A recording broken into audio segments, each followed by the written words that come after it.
Sausage. Hello, everyone. This is The Last Call, the show where I, Marcus Nez, plays games that are closing down to see what all the fuss was about. If there even was a fuss. Was there a fuss? Probably not. That's why it's closing down, sadly. This here episode is all about Spectre Divide, a tactical 3v3 first person shooter where you control two characters instead of just one. This game launched in September on PC. I don't know if that was an early access beta type of thing, but then it released on consoles back in February of 2025, late February, I believe, and got announced to be going away, closing less than a month after that. So it did not have a long lifespan. It had a real strong launch, I believe, on console. Has some good numbers, but I guess according to them, they just nosedived and made it so that even after not even a month, it was no longer sustainable for them, sadly. So that is that. And from what little bit I played about 4 hours of the game. It is okay. I think the shooting feels all right. But one of the problems with the game is that there is just the singular mode. And as someone who's never really played Counter Strike, I'm assuming this is a Counter Strike like in its game setup where you're attacking or defending. And between rounds, you have your money that you are able to purchase gear with, uh, bulletproof vests of a body armor with, or various weapons, your secondary weapon and your primary weapon. So an assault rifle, a shotgun, an Uzi, a sniper rifle, and then your side armor of some form of pistol. And then in the rounds, it's either attacking or defending. So you're either trying to place a bomb, which no one seems to care about doing because apparently you don't get any points for doing that. So everyone's just trying to kill everyone else on the opposing team, whether they're attacking or defending. And if you're defending, you're trying to stop the other team from placing a bomb or killing them all. And it's a match of the first to 8 wins, and you have to win by 2. And I think if you get to 11 tie, then it gets, I don't know. I've never ended up in that situation. I just saw that somewhere.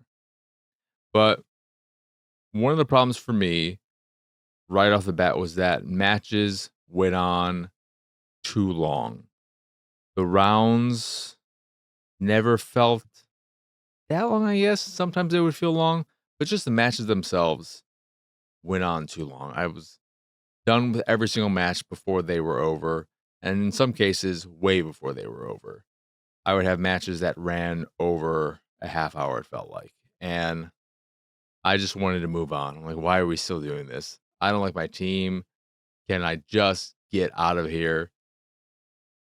So that was a bit immediately frustrating. And then the weapons themselves aren't that interesting, aren't that unique, don't feel super great. And it seemed like there were some clear standards that everyone went with, and everything else was never used. I don't think anyone ever used a shotgun.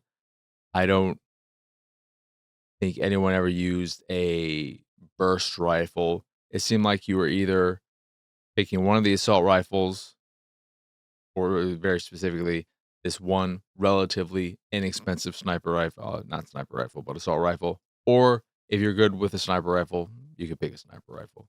And you're not, well, you are picking the weapons for each of your characters.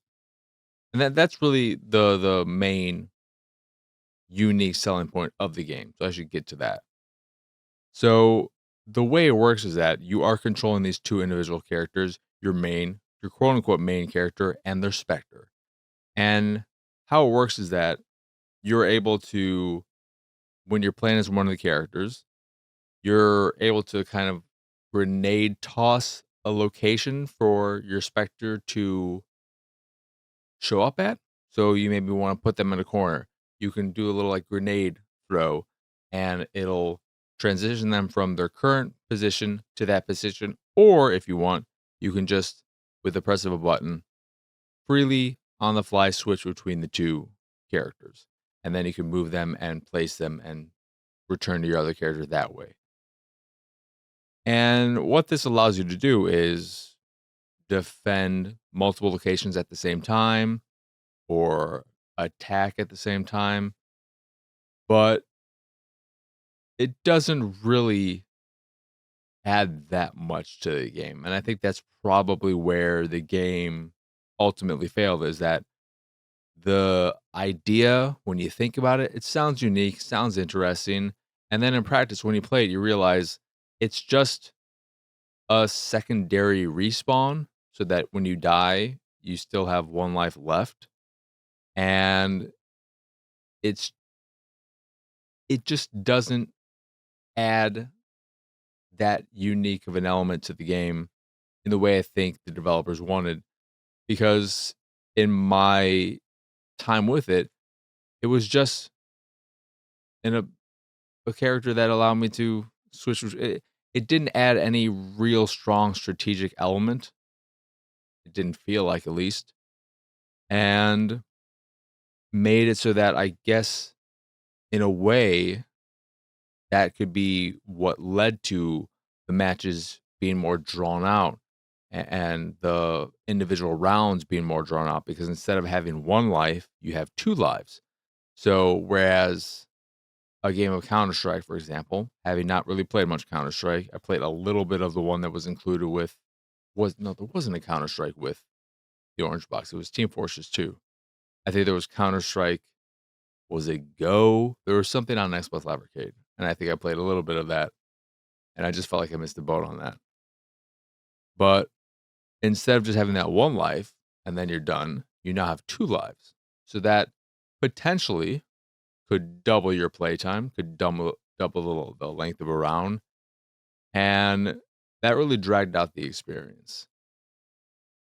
It was something I wanted to like because I heard things. It was just a really weird experience as an outsider initially before I started playing. Is just because I remember when it launched and it felt like there was a decent amount of excitement for it, and then so quickly after that, it was already announced to be closing. I was like, "What?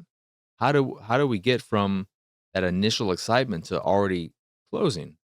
It's not even been a month, and it was very shocking and surprising. So I wanted to check it out, and I think despite its deficiencies in being really dragged out these matches, these rounds, and the weapons not being particularly exciting, the game itself is well made. I do think the shooting feels pretty good with the controller. I think the game looks good. But then the characters themselves, you can create your own Spectre and your own character and give them somewhat of a unique look, but they don't have that much personality. And then also how you differentiate your various characters is that there are these sponsors.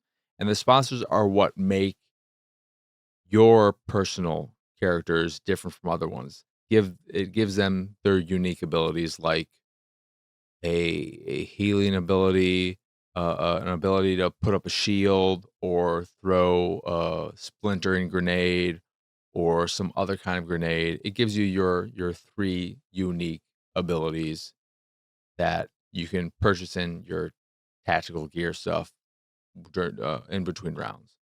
You'll have the first main one is free, and then the other ones cost a little bit of money, and those carry over. If you die, you lose your weapon, have to rebuy it. If you survive, you keep your weapon, as I assume is how Counter Strike does it. But the only mode is that attacking and defending things, so it's just that. I don't know if Counter Strike has multiple modes. I want to keep comparing it to Counter Strike just because Counter Strike has succeeded incredibly well, as I think most of us know. And I wonder why this didn't succeed, if it's just because it's not different enough from Counter-Strike. It just has a more cell shady aesthetic and has this two-player system, this two-character system. And if that just isn't enough, because people are just playing Counter-Strike and they might try this out and realize, oh, well, this isn't adding enough to the Counter-Strike formula. So, yeah, it just didn't leave much of an impression. And I would have to assume that that's what led a lot of people to move away from it. Because as someone who tried it for that one night, I saw and felt no reason to return to it. And that could have been what ultimately happened with it is that it had this initial excitement. It looks nice. The idea is tantalizing for a lot of people, but then you play it for one evening and realize there's no hooks there to keep you coming back. So you just fall off of it. But I would also say that a month, in this case, a little less than a month, I don't think that's enough time to really find an audience, to find your base. If that is what it takes, then I would, as a developer, not bother with any game like this. I think you need to try and get at least 6 months. To me, if I were making a game like this, I would try and plan out to give ourselves 6 months to find an audience. And if we're unable to do that, then all right, we'll close it down. It was a valiant effort, but it just didn't click. But less than a month, at the very least, I feel like 3 months, but 3 to 6 months, somewhere in that range, should be your plan. I guess I would say you have your initial launch and then your first season. So that would be a 3 month, maybe shorter span, but at least last a season. But that didn't happen with Spectre Divide. It was fine, I guess, but the unique element of controlling multiple characters didn't add that much. And one of the other aspects of that, before I close out this episode, is just the fact that when something or an opposing player on the other team is close to your Spectre, it'll show up a little warning on the screen that is letting you know that there's somebody there. But I don't know how it does that, how close an enemy has to be, because I would see that pop up a lot, and then I would go to my Spectre and be like, looking around, where? Where is someone? I don't see someone. I don't see someone anywhere." Then I go back to my character, and the warning would pop up again. I'm like, "Okay, I get it. There's someone there. I don't know where they are. I don't wanna just pop out in the open and get shot in the head or something, so unless you're gonna give me some indicators as to where they are or something, just shut up and leave me alone because you're not helping me." And so that was something that I found annoying more often than not. But, it's conceptually conceptually, it's a system that should make it more interesting, but it never quite worked. But, yeah, that is Spectre Divide. That was Spectre Divide, a game that is no more. And that is gonna do it for this here episode, which is also no more. I am, of course, again, Mark Kirchnez. Y'all can find me pretty much everywhere at PX Sausage. If you enjoy this here show or any of the stuff I do and what have you, you can support me and my nonsense over at patreon.com/PXS. In addition to the Patreon, you can find links to the no. Over on the Patreon, you can get access to a monthly Q&A, the occasional watch party, a private Discord channel, along with some fancy Discord roles, and the random drop on the Patreon here or there, depending on your tier. Or you can just support me to support me if that is your fancy. That is, again, patreon.com/PXS. In addition to the Patreon, you can find links to the site, the YouTube, the Discord, and so much more over at pxsausage.com. That is the letter P, the letter X, sausage.com. But that is it. That is all. As always, thank you for watching or listening. I hope you enjoyed this here episode, and I hope you have a wonderful, wonderful rest of your day. But for now, adios, arrivederci. Bye It's bye. go time. Go daddy.